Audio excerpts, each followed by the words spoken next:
preste atenção nessa situação. Eu quero descobrir o valor de faturamento da filial 6 em relação ao mês de junho. Então, eu tenho uma base de dados com os valores de faturamento de cada filial por mês, beleza? Para você poder realizar essa pesquisa, essa procura, essa busca, você precisa ter em mente a seguinte situação.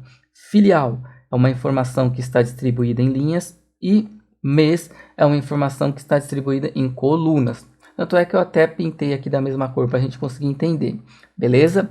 Ok, então se eu tenho a filial, tá aqui ó, linha, e o mês, tá aqui ó, coluna, eu já consigo perceber que eu estou cruzando informações, informação de linha com informação de coluna. Chego no resultado.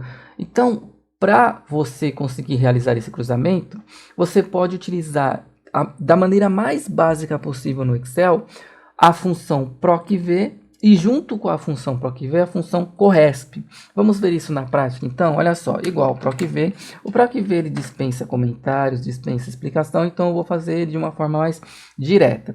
Valor procurado. Procv é procurado na vertical, informações que estão na vertical são informações de filial. Então tá aqui ó, o valor procurado é a filial, matriz tabela, é toda a tabela, ó. Pode selecionar a sua tabela por completo.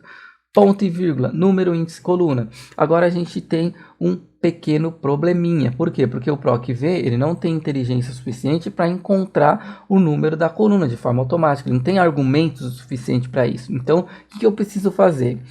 Eu preciso ler. Qual é o mês que eu estou procurando? Junho. Olhando para toda essa matriz aqui, toda essa tabela, o mês de junho está em qual posição, em qual coluna da minha matriz, aqui da minha tabela?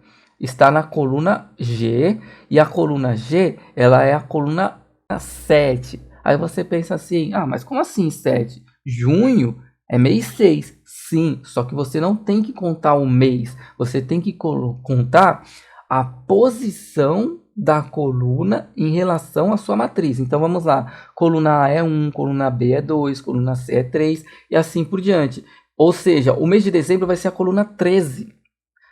Então o mês de junho vai ser a coluna 7, ok? Então 7,0, de forma bem manual mesmo, ok? Agora a gente vai para a função corresp, igual corresp.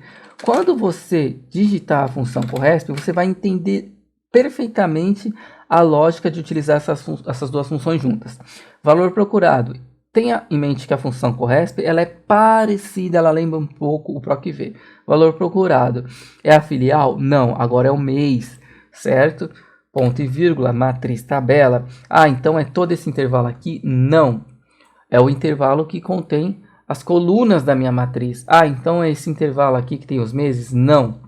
Olha para toda a sua matriz. Sua matriz é isso aqui, ó. Então você vai selecionar todas as colunas aqui, ó, no caso a primeira linha da sua matriz, selecionando todas elas que contêm as informações do mês e ponto e vírgula 0. Dá um enter. Tá vendo aqui, ó, coluna 7. Beleza? Só para ilustrar melhor o que eu quero dizer.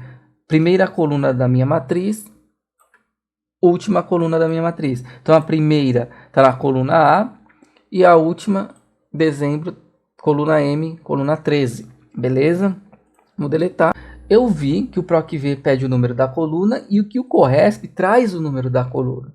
Então, eu vou fazer o seguinte, ó, procv, valor procurado é a filial, matriz tabela é toda a minha tabela, ponto e vírgula, número, índice, coluna. Tá aqui, ó, é o valor 7 que o corresp trouxe, ponto e vírgula 0, fecha parênteses. Mesmo resultado, não é? Beleza. Aí você pensa, puxa, que legal, então dá para utilizar a função procv e a função corresp, e aí eu consigo trabalhar de forma mais simples, não consigo? Ó, vou mudar aqui, por exemplo, filial 7 no mês de, vou colocar aqui, ó, mês de fevereiro. Então, filial 7 no mês de fevereiro, 33,787.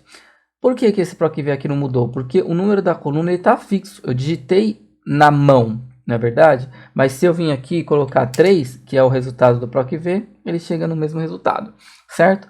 Essa alternativa aqui ainda não é a alternativa, a opção mais profissional de usar essas duas funções. qual seria então? Só para finalizar o vídeo, PROC-V, valor procurado é a filial, matriz tabela é toda a minha base de dados, ponto e vírgula, número índice da coluna. Ah, eu vou referenciar o resultado da função CORRESP? Não, isso a gente acabou de fazer. Quando a função PROC-V pedir o número da coluna, eu vou matar esse argumento com a função CORRESP, ou seja, eu vou colocar a função CORRESP dentro do PROC-V. Isso a gente chama de funções alinhadas, quando o argumento de uma função depende do resultado de outra função. Então, o argumento número da coluna, que é o argumento da função PROC-V, depende do resultado que a função CORRESP vai trazer para mim.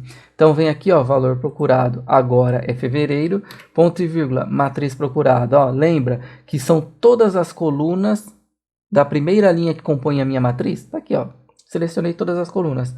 Ponto e vírgula 0, fechei o parênteses da função CORRESP, ó, só para visualizar certinho. Opa, peraí, não. Deixa eu desfazer a bobeira que eu fiz aqui, ponto e vírgula 0. Olhando aqui para minha barra de fórmula, essa é a função CORRESP, finalizei. Agora, quando eu der um ponto e vírgula, ele vai entrar, ele já entrou, na verdade, ó. Quando eu finalizo o parênteses, ele já entra agora, ele já volta para a função PROC-V. Ponto e vírgula 0, que é a correspondência exata da função PROC-V. Então, 0 correspondência exata da função CORRESP e 0 correspondência exata da função PROC-V. Dou um Enter, o mesmo valor, certo? Então, essa alternativa aqui, ó, vou pintar em amarelo, é a mais profissional possível. Mas você pode praticar desmembrando a fórmula, separando as funções, entendendo a lógica de cada uma e como alinhar essas fórmulas para essas funções para criar uma fórmula, ok?